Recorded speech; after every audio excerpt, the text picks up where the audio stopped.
أعوذ بالله من الشيطان الرجيم.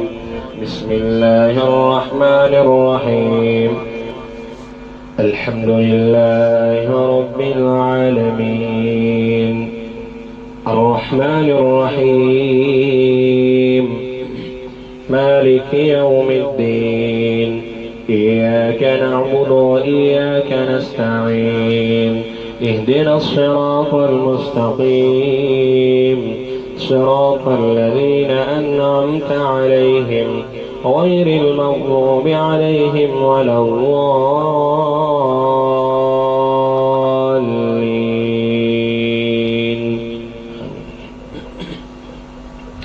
بسم الله الرحمن الرحيم. ألف لام ميم. ذلك الكتاب لا ريب فيه هدى للمتقين الذين يؤمنون بالغيب ويقيمون الصلاة ومما رزقناهم ينفقون والذين يؤمنون بما أنزل إليك وما أنزل من قبلك وبالآخرة هم يوقنون. أولئك على هدى من ربهم وأولئك هم المفلحون. إن الذين كفروا سواء عليهم أأنذرتهم أم لم تنذرهم لا يؤمنون. ختم الله على قلوبهم وعلى سمعهم وعلى أبصارهم غشاوة ولهم عذاب عظيم.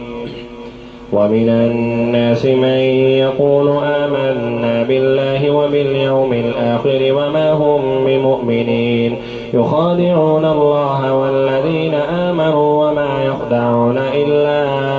أنفسهم وما يشعرون. في قلوبهم مرض فزادهم الله مرضا ولهم عذاب أليم بما كانوا يكذبون. وإذا قيل لهم لا تفسدوا في الأرض قالوا إنما نحن مصلحون. ألا إنهم هم المفسدون ولكن لا يشعرون. وإذا قيل لهم آمنوا كما آمن الناس قالوا أنؤمن كما آمن السفهاء. ألا إنهم هم السفهاء ولكن لا يعلمون. وإذا لقوا الذين آمنوا قالوا آمنا وإذا خلوا إلى شياطينهم قالوا إنا معكم إنما نحن مستهزئون. الله يستهزئ بهم ويمدهم في طغيانهم يعمهون. أولئك الذين اشتروا الضلالة بالهدى فما ربحت تجارتهم وما كانوا مهتدين. مثلهم كمثل الذي استوقد نارا فلما أضاءت ما حوله ذهب الله بنورهم وتركهم في ظلمات لا يبصرون. صم بكم عمي فهم لا يرجعون. أو كصيب من السماء فيه ظلمات ورعد وبرق يجعلون أصابعهم في آذانهم من الصواعق حذر الموت والله محيط بالكافرين. يكاد البرق يخطف أبصارهم كلما أضاء لهم مشوا فيه وإذا أظلم عليهم قاموا. ولو شاء الله لذهب بسمعهم وأبصارهم إن الله على كل شيء قدير. يا أيها الناس اعبدوا ربكم الذي خلقكم والذين من قبلكم لعلكم تتقون. الذي جعل لكم الأرض فراشا والسماء بناء والسماء بناء وأنزل من السماء ماء فأخرج به من الثمرات رزقا لكم فلا تجعلوا لله أندادا وأنتم تعلمون وإن كنتم في ريب مما نزلنا على عبدنا فأتوا بسورة من مثله وادعوا شهداءكم من دون الله إن كنتم صادقين فإن لم تفعلوا ولن تفعلوا فاتقوا النار التي وقودها الناس والحجارة أعدت للكافرين وبشر الذين آمنوا وعملوا الصالحات أن لهم جنات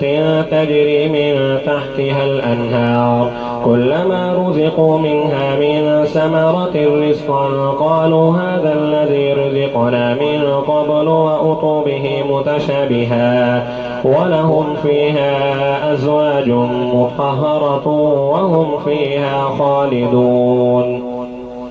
إن الله لا يستحيي أن يضرب مثلا ما بعوضة فما فوقها فأما الذين آمنوا فيعلمون أنه الحق من ربهم وأما الذين كفروا فيقولون ماذا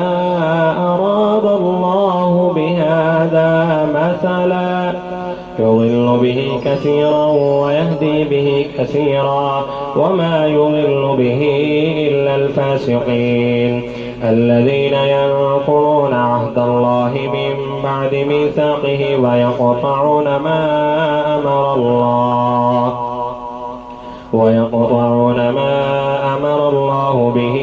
أن يوصل ويفسدون في الأرض أولئك هم الخاسرون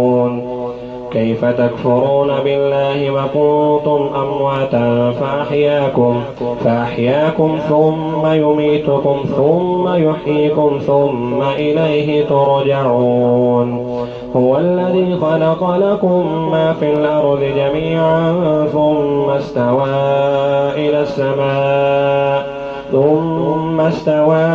إلى السماء فسواهن 7 سماوات وهو بكل شيء عليم وإذ قال ربك للملائكة إني جاعل في الأرض خليفة قالوا أتجعل فيها من يفسد فيها ويسفك الدماء ونحن نسبح بحمدك ونقدس لك قال إني أعلم من الله ما لا تعلمون وعلم آدم الأسماء كلها ثم عرضهم على الملائكة فقال أنبئوني بأسماء هؤلاء إن كنتم صادقين قالوا سبحانك لا علم لنا إلا ما علمتنا إنك أنت العليم الحكيم قال يا آدم أنبئهم بأسمائهم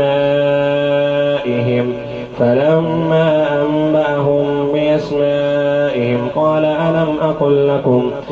ألم أقل لكم إني أعلم غيب السماوات والأرض وأعلم ما تبدون وما كنتم تكتمون وإذ قلنا للملائكة اسجدوا لآدم فسجدوا إلا إبليس أبى واستكبر وكان من الكافرين وقلنا يا آدم اسكن أنت وزوجك الجنة وكلا منها رغدا حيث شئتما ولا تقربا هذه الشجرة فتكونا من الظالمين فأزلهما الشيطان عنها فأخرجهما مما كانا فيه وقلنا اهبطوا بعضكم لبعض عدو ولكم في الأرض مستقر ومتاع إلى حين فتلقى آدم من ربه كلمات فتاب عليه إنه هو التواب الرحيم. قلنا اهبطوا منها جميعا فإما يأتينكم مني هدى فمن تبع هداي فلا خوف عليهم ولا هم يحزنون. والذين كفروا وكذبوا بآياتنا أولئك أصحاب النار هم فيها خالدون. يا بني إسرائيل اذكروا نعمتي التي أنعمت عليكم وأوفوا بعهدي أوف بعهدكم وإياي فارهبون. وآمنوا بما أنزلت مصدقا لما معكم ولا تكونوا أول كافر به ولا تشتروا بآياتي ثمنا قليلا وإياي فاتقون. ولا تلبسوا الحق بالباطل وتكتموا الحق وأنتم تعلمون. وأقيموا الصلاة وآتوا الزكاة واركعوا مع الراكعين. أتأمرون الناس بالبر وتنسون أنفسكم وأنتم تتلون الكتاب أفلا تعقلون. واستعينوا بالصبر والصلاة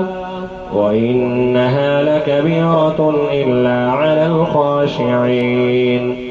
الذين يظنون أنهم ملاقو ربهم وأنهم إليه راجعون. أعوذ بالله من الشيطان الرجيم. بسم الله الرحمن الرحيم. يا بني إسرائيل اذكروا نعمتي التي أنعمت عليكم وأني فضلتكم على العالمين. واتقوا يوما لا تجزي نفس عن نفس شيئا ولا يقبل منها شفاعة ولا يؤخذ منها عدل ولا هم ينصرون. وإذ نجيناكم من آل فرعون يسومونكم سوء العذاب يذبحون أبناءكم ويستحيون نساءكم وفي ذلكم بلاء من ربكم عظيم. وإذ فرقنا بكم البحر فأنجيناكم وأغرقنا آل فرعون وأنتم تنظرون. وإذ وعدنا موسى 40 ليلة ثم اتخذتم العجل من بعده وأنتم ظالمون. ثم عفونا عنكم من بعد ذلك لعلكم تشكرون. وإذ آتينا موسى الكتاب والفرقان لعلكم تهتدون.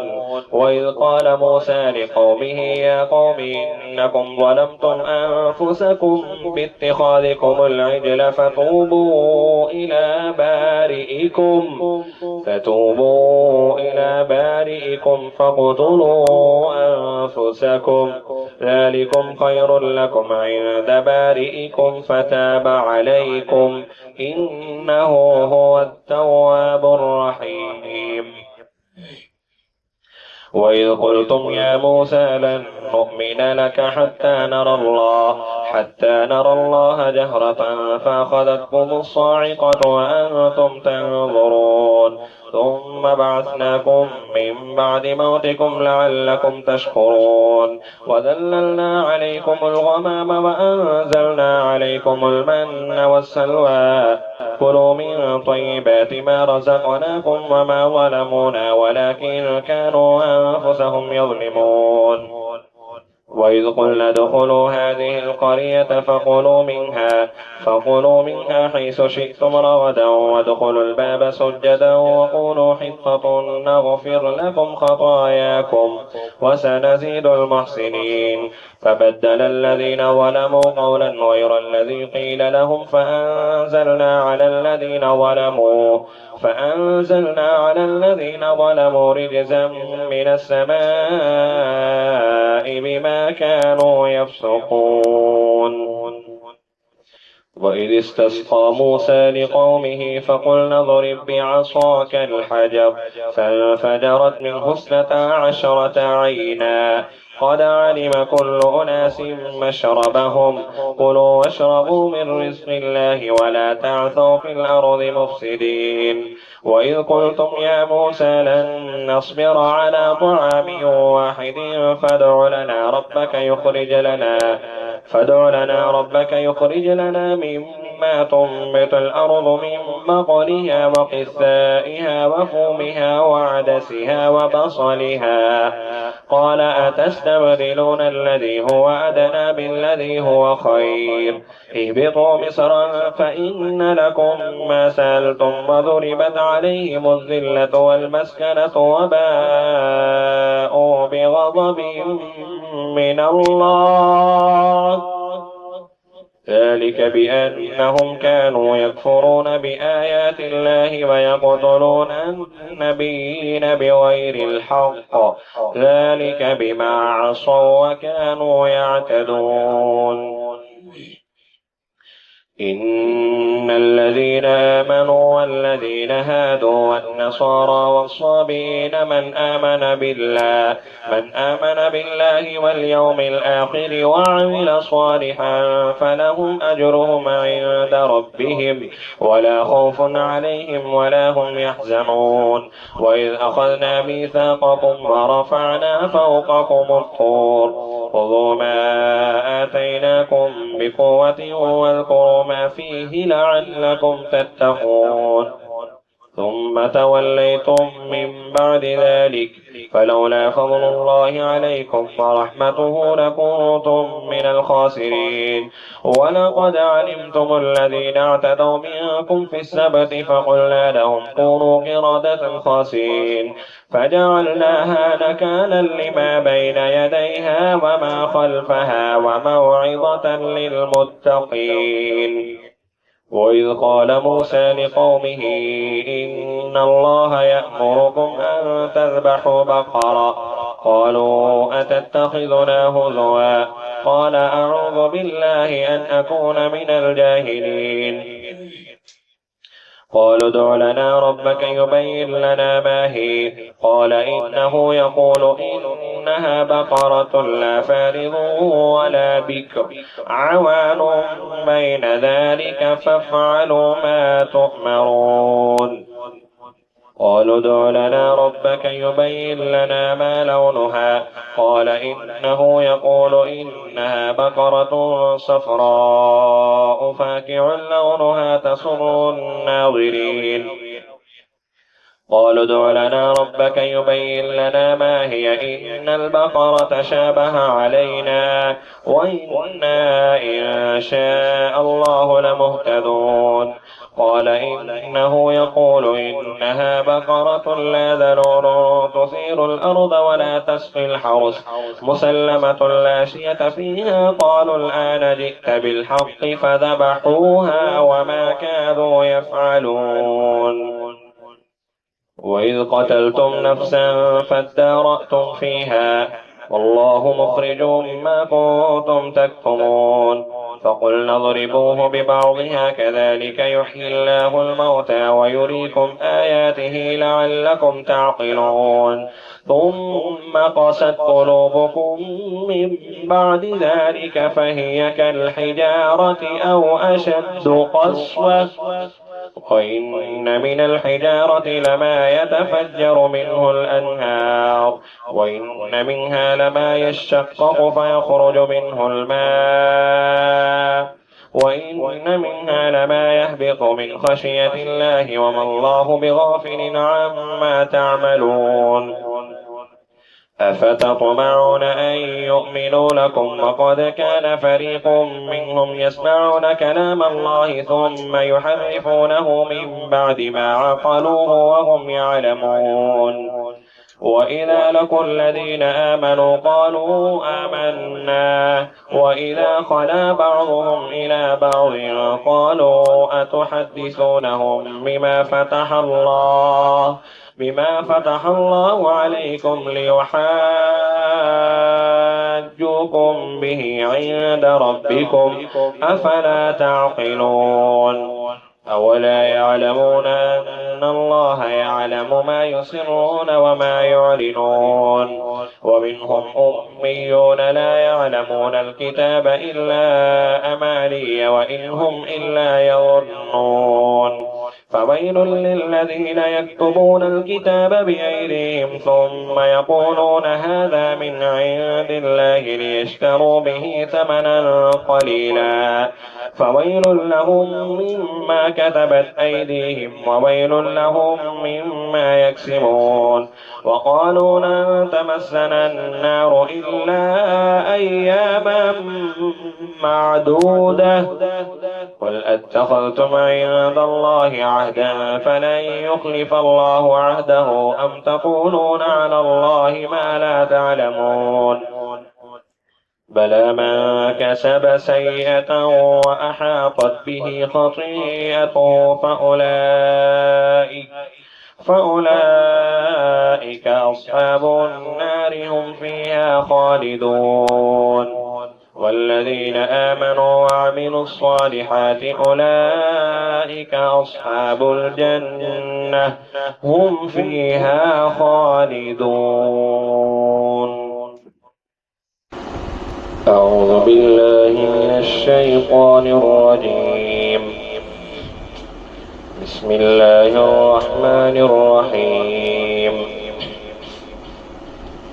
وإذ أخذنا ميثاق بني إسرائيل لا تعبدون إلا الله وبالوالدين إحسانا وذي القربى واليتامى والمساكين وقولوا للناس حسنا وأقيموا الصلاة وآتوا الزكاة ثم توليتم إلا قليلا منكم وأنتم معرضون وإذ أخذنا ميثاقكم لا تسفكون دماءكم ولا تخرجون أنفسكم من دياركم ثم أقررتم وأنتم تشهدون ثم أنتم هؤلاء تقتلون أنفسكم وتخرجون فريقا منكم من ديارهم تظاهرون عليهم بالإثم والعدوان وإن يأتوكم أسارى تفادوهم وهو محرم عليكم إخراجهم أفتؤمنون ببعض الكتاب وتكفرون ببعض فما جزاء من يفعل ذلك منكم إلا خزي في الحياة الدنيا ويوم القيامة يردون إلى أشد العذاب وما الله بغافل عما تعملون أولئك الذين اشتروا الحياة الدنيا بالآخرة فلا يخفف عنهم العذاب ولا هم ينصرون ولقد آتينا موسى الكتاب وقفينا من بعده بالرسل وآتينا عيسى ابن مريم البينات وأيدناه بروح القدس أفكلما جاءكم رسول بما لا تهوى أنفسكم استكبرتم ففريقا كذبتم وفريقا تقتلون وقالوا قلوبنا غلف بل لعنهم الله بكفرهم فقليلا ما يؤمنون ولما جاءهم كتاب من عند الله مصدق لما معهم وكانوا من قبل يستفتحون على الذين كفروا فلما جاءهم ما عرفوا كفروا به فلعنة الله على الكافرين بئس ما اشتروا به أنفسهم أن يكفروا بما أنزل الله بغيا أن ينزل الله من فضله على من يشاء من عباده فباءوا بغضب على غضب وللكافرين عذاب مهين وإذا قيل لهم آمنوا بما أنزل الله قالوا نؤمن بما أنزل علينا ويكفرون بما وراءه وهو الحق مصدقا لما معهم قل فلم تقتلون أنبياء الله من قبل إن كنتم مؤمنين ولقد جاءكم موسى بالبينات ثم اتخذتم العجل من بعده وأنتم ظالمون وإذ أخذنا ميثاقكم ورفعنا فوقكم الطور خذوا ما آتيناكم بقوة واسمعوا قالوا سمعنا وعصينا وأشربوا في قلوبهم العجل بكفرهم قل بئس ما يأمركم به إيمانكم إن كنتم مؤمنين قل إن كانت لكم الدار الآخرة عند الله خالصة من دون الناس فتمنوا الموت إن كنتم صادقين ولن يتمنوه أبدا بما قدمت أيديهم والله عليم بالظالمين ولتجدنهم أحرص الناس على حياة ومن الذين أشركوا يود أحدهم لو يعمر 1000 سنة وما هو بمزحزحه من العذاب أن يعمر والله بصير بما يعملون قل من كان عدوا لجبريل فإنه نزله على قلبك بإذن الله مصدقا لما بين يديه وهدى وبشرى للمؤمنين من كان عدوا لله وملائكته ورسله وجبريل وميكال فإن الله عدو للكافرين ولقد أنزلنا إليك آيات بينات وما يكفر بها إلا الفاسقون أوكلما عاهدوا عهدا نبذه فريق منهم بل أكثرهم لا يؤمنون ولما جاءهم رسول من عند الله مصدق لما معهم نبذ فريق من الذين أوتوا كتاب الله وراء ظهورهم كأنهم لا يعلمون واتبعوا ما تتلو الشياطين على ملك سليمان وما كفر سليمان ولكن الشياطين كفروا يعلمون الناس السحر وما أنزل على الملكين ببابل هاروت وماروت وما يعلمان من أحد حتى يقولا إنما نحن فتنة فلا تكفر فيتعلمون منهما ما يفرقون به بين المرء وزوجه وما هم بضارين به من أحد إلا بإذن الله ويتعلمون ما يضرهم ولا ينفعهم ولقد علموا لمن اشتراه ما له في الآخرة من خلاق ولبئس ما شروا به أنفسهم لو كانوا يعلمون ولو أنهم آمنوا واتقوا لمثوبة من عند الله خير لو كانوا يعلمون يا أيها الذين آمنوا لا تقولوا راعنا وقولوا انظرنا واسمعوا وللكافرين عذاب أليم ما يود الذين كفروا من أهل الكتاب ولا المشركين أن ينزل عليكم من خير من ربكم والله يختص برحمته من يشاء والله ذو الفضل العظيم ما ننسخ من آية أو ننسها نأت بخير منها أو مثلها ألم تعلم أن الله على كل شيء قدير ألم تعلم أن الله له ملك السماوات والأرض وما لكم من دون الله من ولي ولا نصير أم تريدون أن تسألوا رسولكم كما سئل موسى من قبل ومن يتبدل الكفر بالإيمان فقد ضل سواء السبيل ود كثير من أهل الكتاب لو يردونكم من بعد إيمانكم كفارا حسدا من عند أنفسهم من بعد ما تبين لهم الحق فاعفوا واصفحوا حتى يأتي الله بأمره إن الله على كل شيء قدير وأقيموا الصلاة وآتوا الزكاة وما تقدموا لأنفسكم من خير تجدوه عند الله إن الله بما تعملون بصير وقالوا لن يدخل الجنة إلا من كان هودا أو نصارى تلك أمانيهم قل هاتوا برهانكم إن كنتم صادقين بلى من أسلم وجهه لله وهو محسن فله أجره عند ربه ولا خوف عليهم ولا هم بلى من أسلم وجهه لله وهو محسن فله أجره عند ربه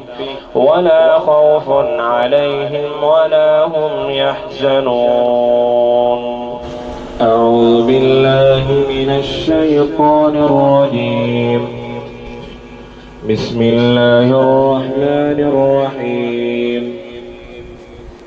وقالت اليهود ليست النصارى على شيء وقالت النصارى ليست اليهود على شيء وهم يتلون الكتاب كذلك قال الذين لا يعلمون مثل قولهم فالله يحكم بينهم يوم القيامة فيما كانوا فيه يختلفون ومن أظلم ممن منع مساجد الله أن يذكر فيها اسمه وسعى في خرابها أولئك ما كان لهم أن يدخلوها إلا خائفين لهم في الدنيا خزي ولهم في الآخرة عذاب عظيم ولله المشرق والمغرب فأينما تولوا فثم وجه الله إن الله واسع عليم وقالوا اتخذ الله ولدا سبحانه بل له ما في السماوات والأرض كل له قانتون بديع السماوات والأرض وإذا قضى أمرا فإنما يقول له كن فيكون وقال الذين لا يعلمون لولا يكلمنا الله أو تأتينا آية كذلك قال الذين من قبلهم مثل قولهم تشابهت قلوبهم قد بينا الآيات لقوم يؤمنون إنا أرسلناك بالحق بشيرا ونذيرا ولا تسأل عن أصحاب الجحيم ولن ترضى عنك اليهود ولا النصارى حتى تتبع ملتهم قل إن هدى الله هو الهدى ولئن اتبعت أهواءهم بعد الذي جاءك من العلم ما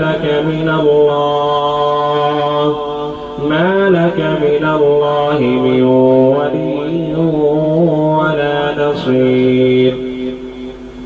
الذين آتيناهم الكتاب يتلونه حق تلاوته أولئك يؤمنون به ومن يكفر به فأولئك هم الخاسرون يا بني إسرائيل اذكروا نعمتي التي أنعمت عليكم وأني فضلتكم على العالمين واتقوا يوما لا تجزي نفس عن نفس شيئا ولا يقبل منها عدل ولا تنفعها شفاعة ولا هم ينصرون. وإذ ابتلى إبراهيم ربه بكلمات فأتمهن قال إني جاعلك للناس إماما قال ومن ذريتي قال لا ينال عهد الظالمين. وإذ جعلنا البيت مثابة للناس وأمنا واتخذوا من مقام إبراهيم مصلى وعهدنا إلى إبراهيم وإسماعيل أن طهر بيتي للطائفين والعاكفين والركع السجود. وإذ قال إبراهيم رب اجعل هذا بلدا آمنا وارزق أهله من الثمرات من آمن منهم بالله واليوم الآخر قال ومن كفر فأمتعه قليلا ثم أضطره إلى عذاب النار وبئس المصير. وإذ يرفع إبراهيم القواعد من البيت وإسماعيل ربنا تقبل منا إنك أنت السميع العليم ربنا وجعلنا مسلمين لك ومن ذريتنا أمة مسلمة لك وأرنا مناسكنا وتب علينا إنك أنت التواب الرحيم. ربنا وبعث فيهم رسولا منهم يتلو عليهم آياتك ويعلمهم الكتاب والحكمة ويزكيهم إنك أنت العزيز الحكيم. ومن يرغب عن ملة إبراهيم إلا من سفه نفسه ولقد اصطفيناه في الدنيا وإنه في الآخرة لمن الصالحين. إذ قال له ربه أسلم قال أسلمت لرب العالمين. ووصى بها إبراهيم بنيه ويعقوب يا بني إن الله اصطفى لكم الدين فلا تموتن إلا وأنتم مسلمون. أم كنتم شهداء إذ حضر يعقوب الموت إذ قال لبنيه ما تعبدون من بعدي قالوا نعبد إلهك وإله آبائك إبراهيم وإسماعيل وإسحاق إلها واحدا ونحن له مسلمون. تلك أمة قد خلت لها ما كسبت ولكم ما كسبتم ولا تسألون عما كانوا يعملون. وقالوا كونوا هودا أو نصارى تهتدوا قل بل ملة إبراهيم حنيفا وما كان من المشركين. قولوا آمنا بالله وما أنزل إلينا وما أنزل إلى إبراهيم وإسماعيل وإسحاق ويعقوب والأسباط وما أوتي موسى وعيسى وما أوتي النبيون من ربهم لا نفرق بين أحد منهم ونحن له مسلمون. فإن آمنوا بمثل ما آمنتم به فقد اهتدوا وإن تولوا فإنما هم في شقاق فسيكفيكهم الله وهو السميع العليم. صبغة الله ومن أحسن من الله صبغة ونحن له عابدون. قل أتحاجوننا في الله وهو ربنا وربكم ولنا أعمالنا ولكم أعمالكم ونحن له مخلصون. أم تقولون إن إبراهيم وإسماعيل وإسحاق ويعقوب والأسباط كانوا هودا أو نصارى قل أنتم أعلم أم الله ومن أظلم ممن كتم شهادة عنده من الله وما الله بغافل عما تعملون تلك أمة قد خلت لها ما كسبت ولكم ما كسبتم ولا تسألون عما كانوا يعملون. أعوذ بالله من الشيطان الرجيم. بسم الله الرحمن الرحيم. سيقول السفهاء من الناس ما ولاهم عن قبلتهم التي كانوا عليها قل لله المشرق والمغرب يهدي من يشاء إلى صراط مستقيم وكذلك جعلناكم أمة وسطا لتكونوا شهداء على الناس ويكون الرسول عليكم شهيدا وما جعلنا القبلة التي كنت عليها إلا لنعلم من يتبع الرسول ممن ينقلب على عقبيه وإن كانت لكبيرة إلا على الذين هدى الله وما كان الله ليضيع إيمانكم إن الله بالناس لرءوف رحيم. قد نرى تقلب وجهك في السماء فلنولينك قبلة ترضاها فول وجهك شطر المسجد الحرام وحيث ما كنتم فولوا وجوهكم شطره وإن الذين أوتوا الكتاب ليعلمون أنه الحق من ربهم وما الله بغافل عما يعملون. ولئن أتيت الذين أوتوا الكتاب بكل آية ما تبعوا قبلتك وما أنت بتابع قبلتهم وما بعضهم بتابع قبلة بعض ولئن اتبعت أهواءهم من بعد ما جاءك من العلم إنك إذا لمن الظالمين. الذين آتيناهم الكتاب يعرفونه كما يعرفون أبناءهم وإن فريقا منهم ليكتمون الحق وهم يعلمون. الحق من ربك فلا تكونن من الممترين. ولكل وجهة هو موليها فاستبقوا الخيرات أينما تكونوا يأتي بكم الله جميعا إن الله على كل شيء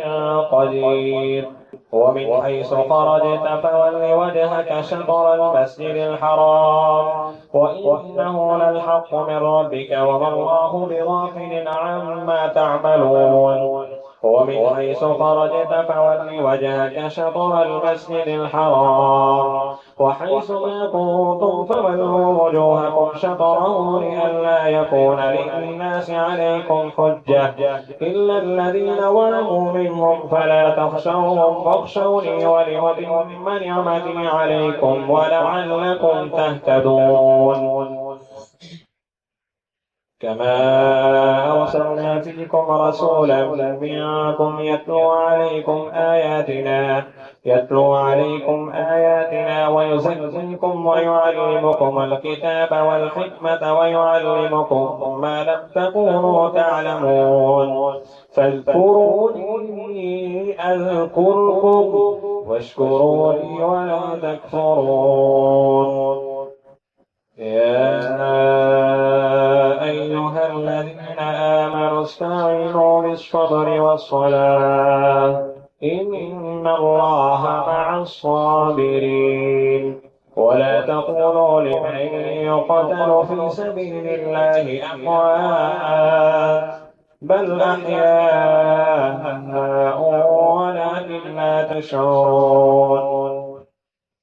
ولنبلونكم ونبلونكم بشيء من الخوف والجوع ونقص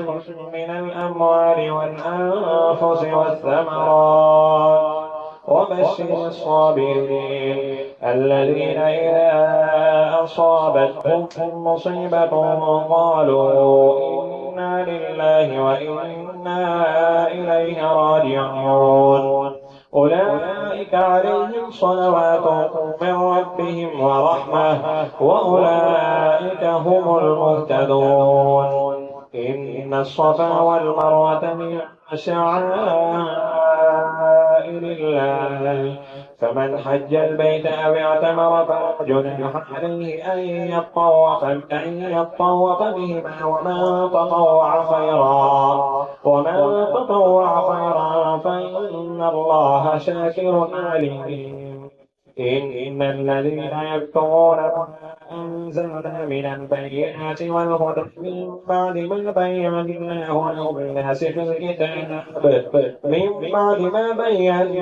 للناس في الكتاب أولئك يلعنهم الله ويلعنهم اللاعنون إلا الذين تابوا وأصلحوا وبينوا فأولئك أتوب عليهم وأنا التواب الرحيم إن الذين كفروا وماتوا وهم كفار أولئك عليهم لعنة الله والملائكة والناس أجمعين خالدين فيها لا يخفف عنهم العذاب ولا هم ينظرون وإلهكم إله واحد لا إله إلا هو الرحمن الرحيم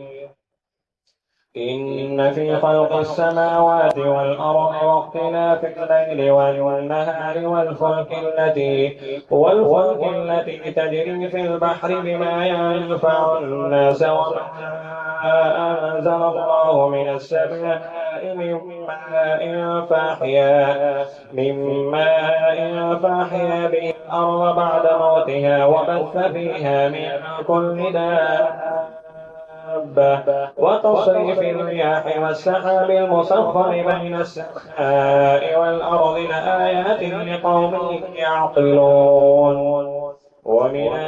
الناس من يتخذ من دون الله أندادا يحبونهم كحب الله والذين آمنوا أشد حبا لله ولو يرى الذين ظلموا إذ يرون العذاب أن القوة لله جميعا وأن الله شديد العذاب استبرأ الذين اتبعوا من الذين اتبعوا ورأوا العذاب وتقطعت بهم الأسباب وقال الذين اتبعوا لو أن لنا كرة فنتبرأ منهم كما تبرأوا منا كذلك يريهم الله أعمالهم حسرات عليهم وما هم بخارجين من النار يا أيها الناس كلوا مما في الأرض حلالا طيبا ولا تتبعوا خطوات الشيطان إنه لكم عدو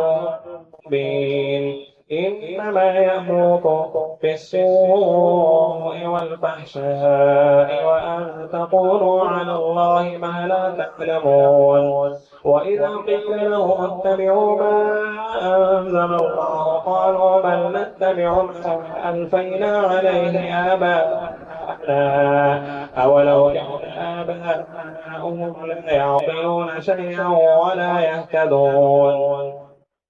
ومثل الذين كفروا كمثل الذي ينعق بما لا يسمع إلا دعاء ونداء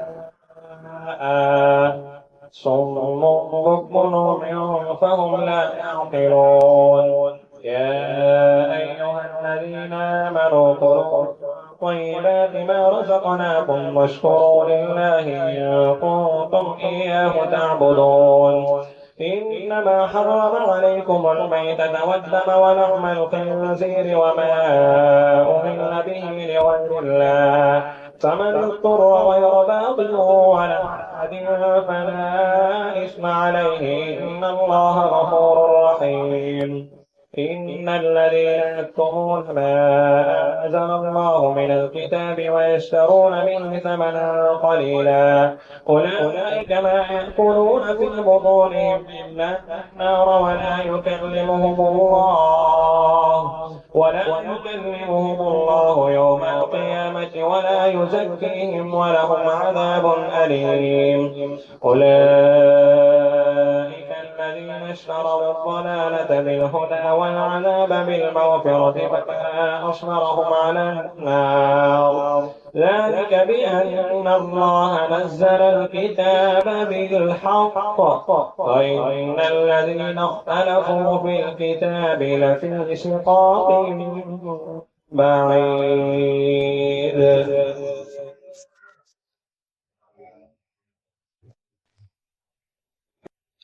أعوذ بالله من الشيطان الرجيم. بسم الله الرحمن الرحيم.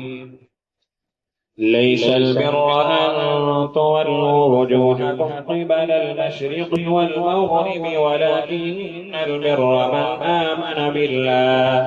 من آمن بالله واليوم الآخر والملائكة والكتاب والنبيين وآتى المال على حبه ذوي القربى واليتامى والمساكين وابن السبيل والسائلين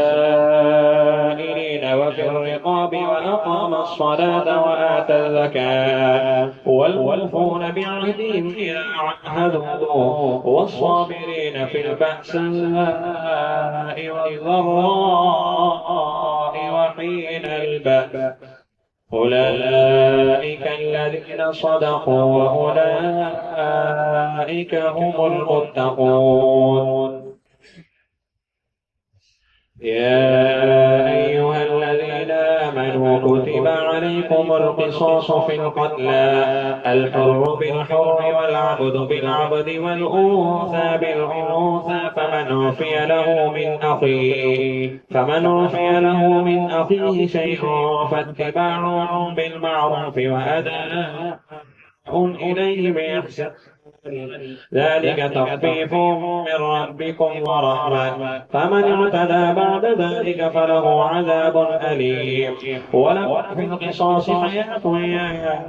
أولي الألباب لعلكم تتقون. كتب عليكم إذا حضر أحدكم الموت إن ترك خيرا الوصية للوالدين والأقربين بالمعروف حقا على المتقين. فمن بدله بعدما سمعه فإنما إثمه على الذين يبدلونه إن الله سميع عليم. فمن خاف من موص جنفا أو إثما فأصلح بينهم فلا إثم عليه إن الله غفور رحيم. يا أيها الذين آمنوا كتب عليكم الصيام كما كتب على الذين من قبلكم لعلكم تتقون أياما معدودات. فمن كان منكم مريضا أو على سفر فعدة من أيام أخر وعلى الذين يطيقونه فدية وطعام مسكين فمن تطوع خيرا فهو خير له وأن تصوموا خير لكم إن كنتم تعلمون.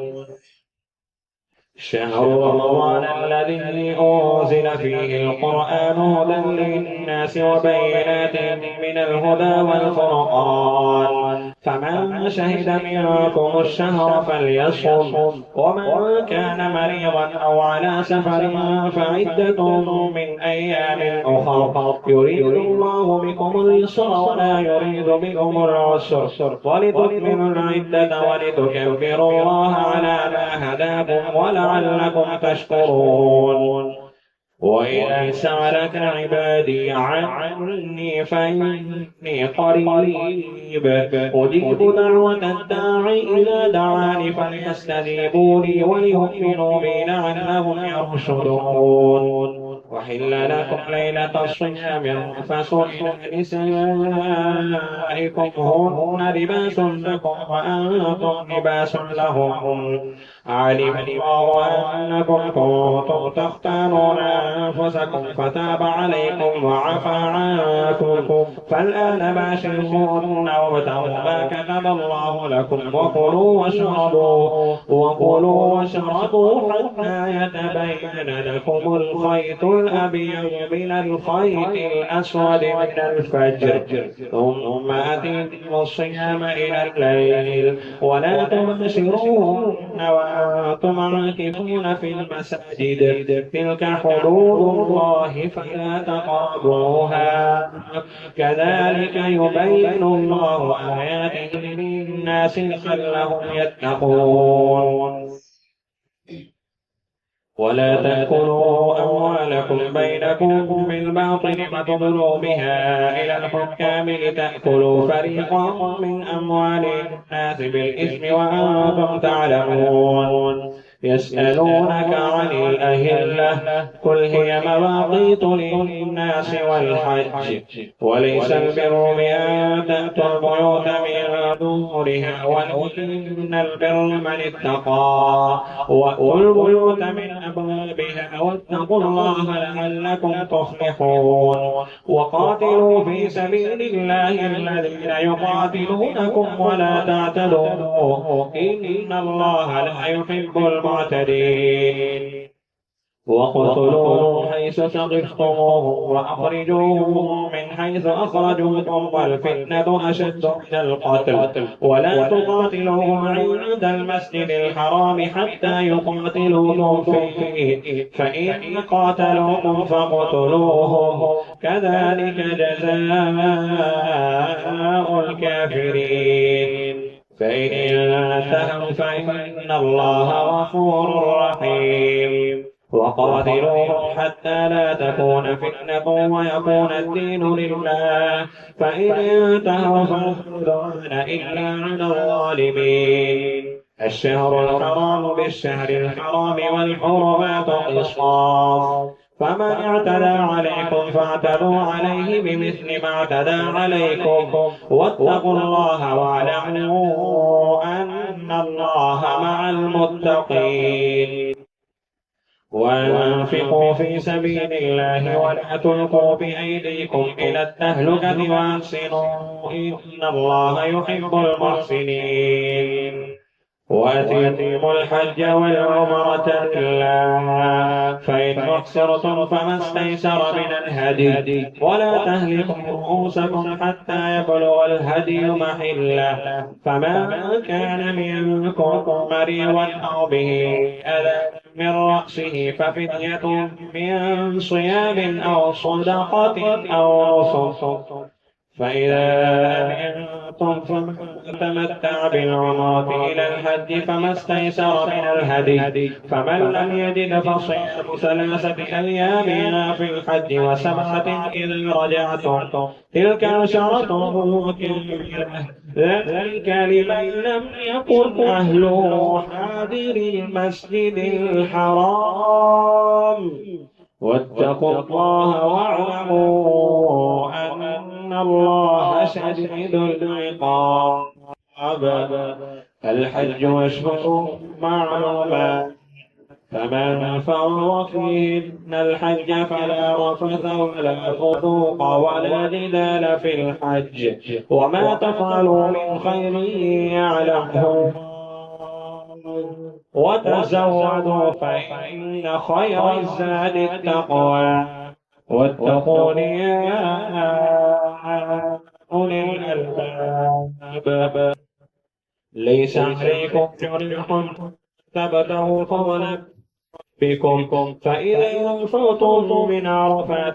فاذكروا الله عند المشعر الحرام واذكروه كما هداكم وإن كنتم قبله لمن الضالين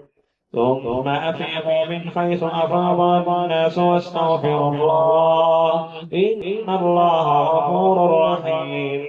فإذا قضيتم مناسككم فاذكروا الله كذكركم آباءكم أو أشد ذكرا فمن الناس من يقول ربنا آتنا في الدنيا وما له في الآخرة من خلاق ومنهم من يقول ربنا آتنا في الدنيا حسنة وفي الآخرة حسنة وقنا عذاب النار أولئك لهم نصيب مما كسبوا والله سريع الحساب واذكروا الله في أيام معدودات فمن تعجل في يومين فلا إثم عليه ومن تأخر فلا إثم عليه لمن اتقى واتقوا الله واعلموا أنكم إليه تحشرون ومن الناس من يعجبك قوله في الحياة الدنيا ويشهد الله على ما في قلبه وهو ألد الخصام وإذا تولى سعى في الأرض ليفسد فيها ويهلك الحرث والنسل والله لا يحب الفساد وإذا قيل له اتق الله أخذته العزة بالإثم فحسبه جهنم ولبئس المهاد ومن الناس من يشري نفسه ابتغاء مرضات الله والله رؤوف بالعباد يا أيها الذين آمنوا ادخلوا في السلم كافة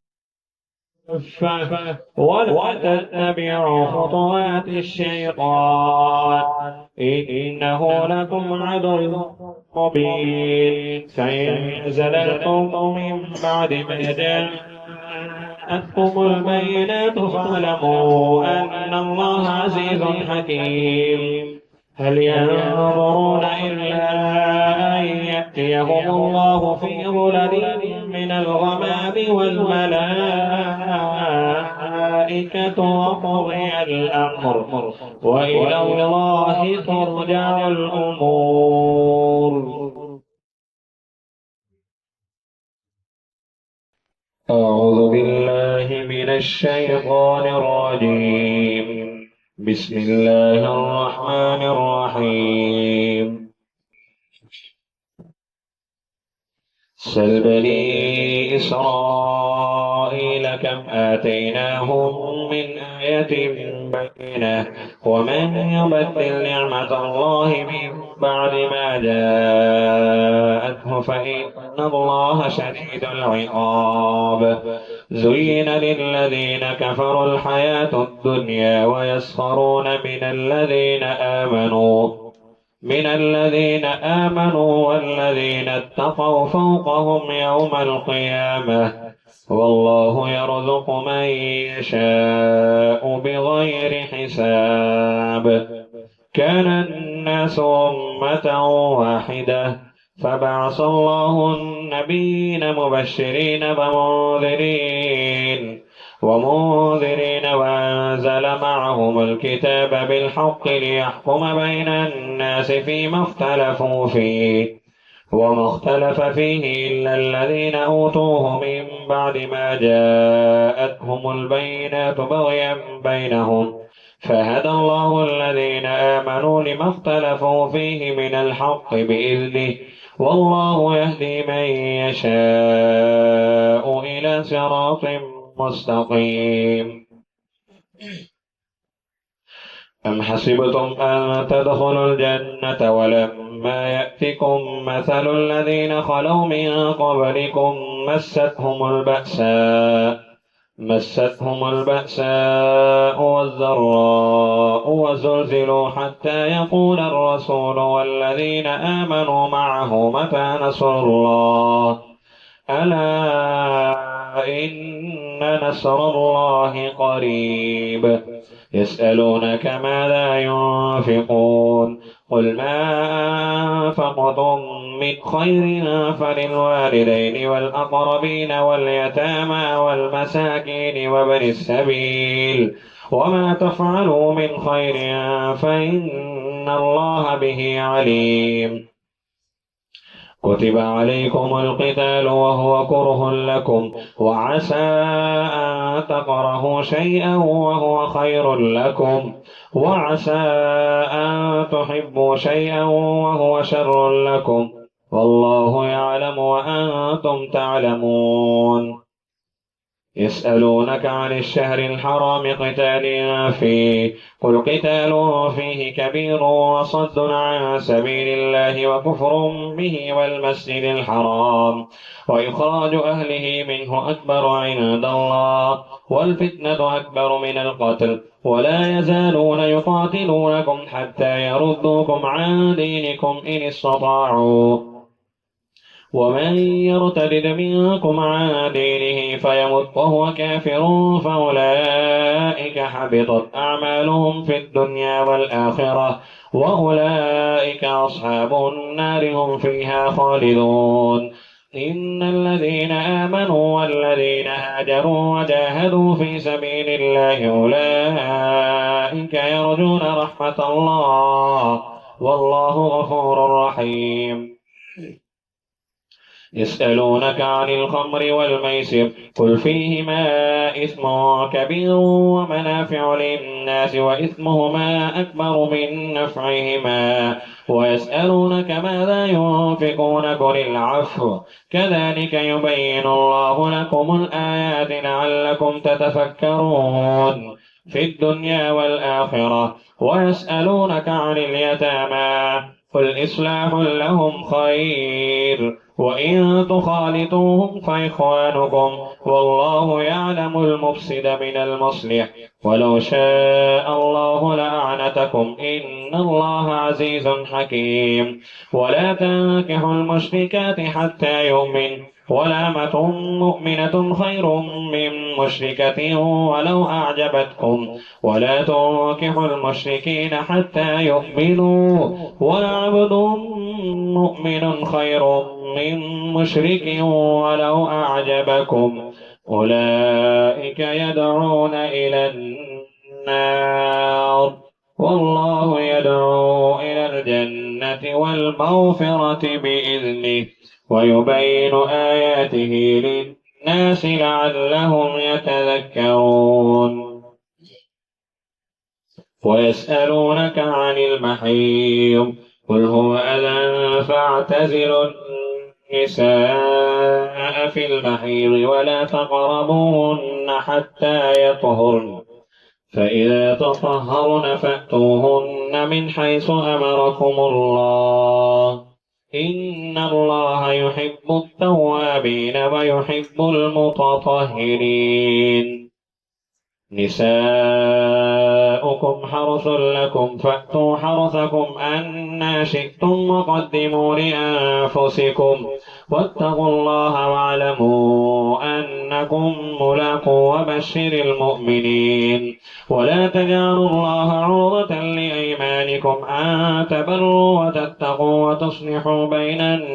الناس، والله سميع عليم. لا يؤاخذكم الله باللغو في أيمانكم ولكن يؤاخذكم بما كسبت قلوبكم، والله غفور حليم. للذين يؤلون من نسائهم تربص 4 أشهر، فإن فاءوا فإن الله غفور رحيم. وإن عزموا الطلاق فإن الله سميع عليم. والمطلقات يتربصن بأنفسهن 3 قروء، ولا يحل لهن أن يكتمن ما خلق الله في أرحامهن إن كن يؤمن بالله واليوم الآخر، وبعولتهن أحق بردهن في ذلك إن أرادوا إصلاحا، ولهن مثل الذي عليهن بالمعروف، وللرجال عليهن درجة، والله عزيز حكيم. الطلاق 2 مرتان، فإمساكم بمعروف أو تسريح بإحسان ولا يحل لكم أن تأخذوا مما آتيتموهن شيئا إلا أن يخافا ألا يقيما حدود الله فإن خفتم ألا يقيما حدود الله فلا جناح عليهما فيما افتدت به تلك حدود الله فلا تعتدوها ومن يتعد حدود الله فأولئك هم الظالمون فإن طلقها فلا تحل له من بعد حتى تنكح زوجا غيره فإن طلقها فلا جناح عليهما أن يتراجعا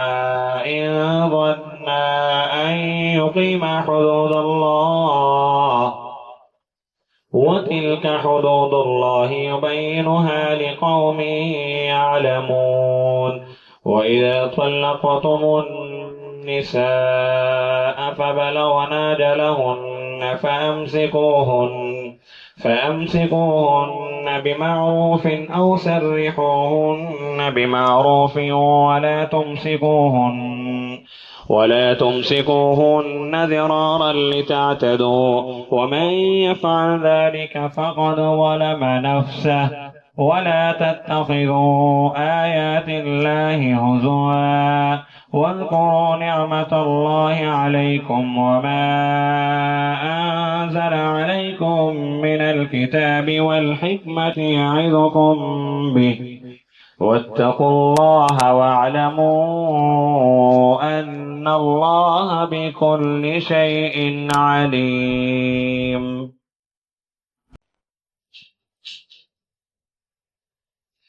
أعوذ بالله من الشيطان الرجيم. بسم الله الرحمن الرحيم. وإذا طلقتم النساء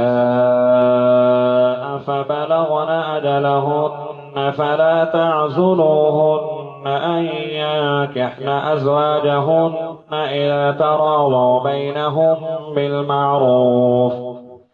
ذلك يوعظ به من كان منكم يؤمن بالله واليوم الآخر ذلكم أزكى لكم وأطهر والله يعلم وأنتم لا تعلمون. والوالدات يرضعن أولادهن حولين كاملين لمن أراد أن يتم الرضاعة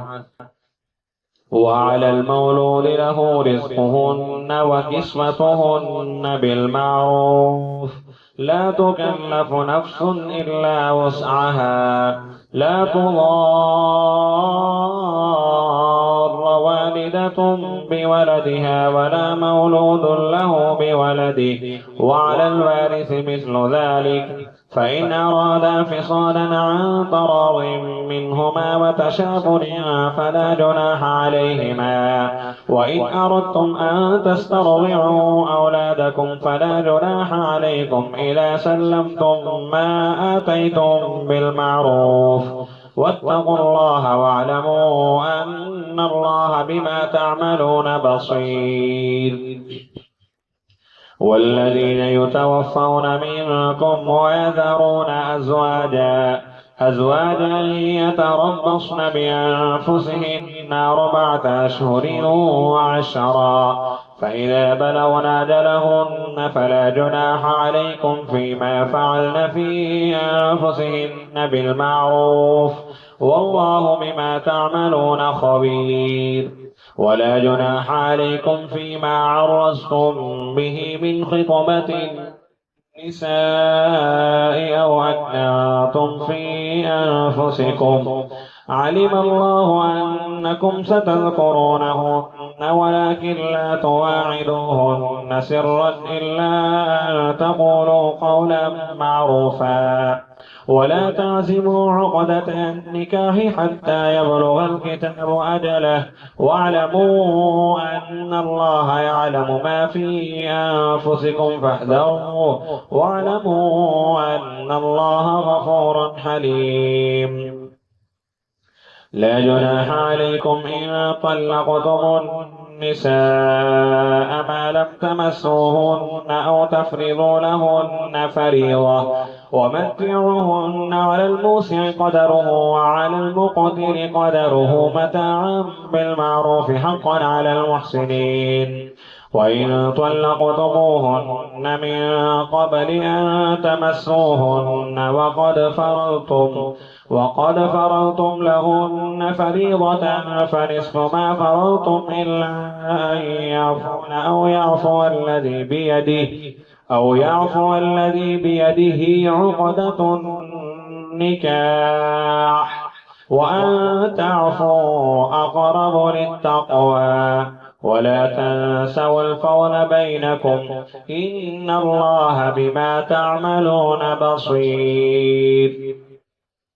حافظوا على الصلوات والصلاة الوسطى وقوموا لله قانتين. فإن خفتم فرجالا أو ركبانا فإذا أمنتم فاذكروا الله كما علمكم ما لم تكونوا تعلمون. والذين يتوفون منكم ويذرون أزواجا وصية لأزواجهم متاعا إلى الحول غير إخراج فإن خرجن فلا جناح عليكم فيما فعلن في أنفسهن من معروف والله عزيز حكيم. وللمطلقات متاع بالمعروف حقا على المتقين كذلك يبين الله لكم آياته لعلكم تعقلون. ألم تر إلى الذين خرجوا من ديارهم وهم ألوف حذر الموت فقال لهم الله موتوا ثم أحياهم إن الله لذو فضل على الناس ولكن أكثر الناس لا يشكرون. وقاتلوا في سبيل الله واعلموا أن الله سميع عليم. من ذا الذي يقرض الله قرضا حسنا فيضاعفه له أضعافا كثيرة والله يقبض ويبسط وإليه ترجعون.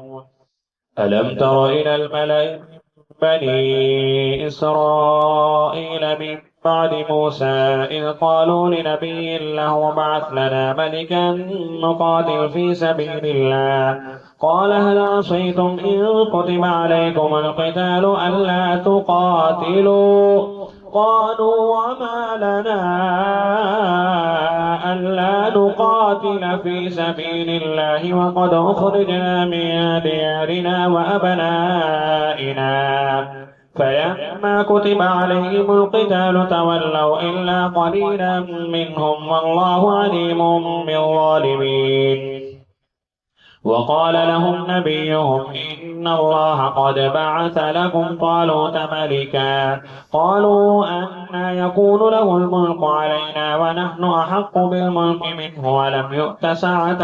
من المال قال إن الله اصطفاه عليكم وزاده بسطة في العلم والجسم والله يؤتي ملكه من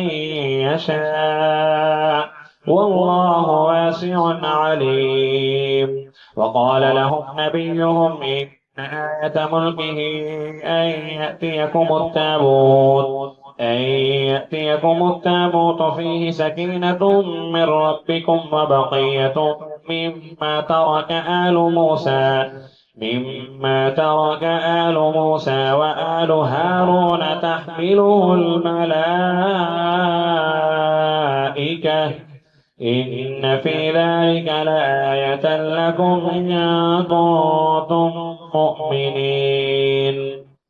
فلما فصل طالوت بالجنود قال إن الله مبتليكم بنهر فمن شرب منه فليس مني ومن لم يطعمه فإنه مني إلا من اغترف غرفة بيده فشربوا منه إلا قليلا منهم فلما جاوزه هو والذين آمنوا معه قالوا لا طاقة لنا اليوم بجالوت وجنوده قال الذين يظنون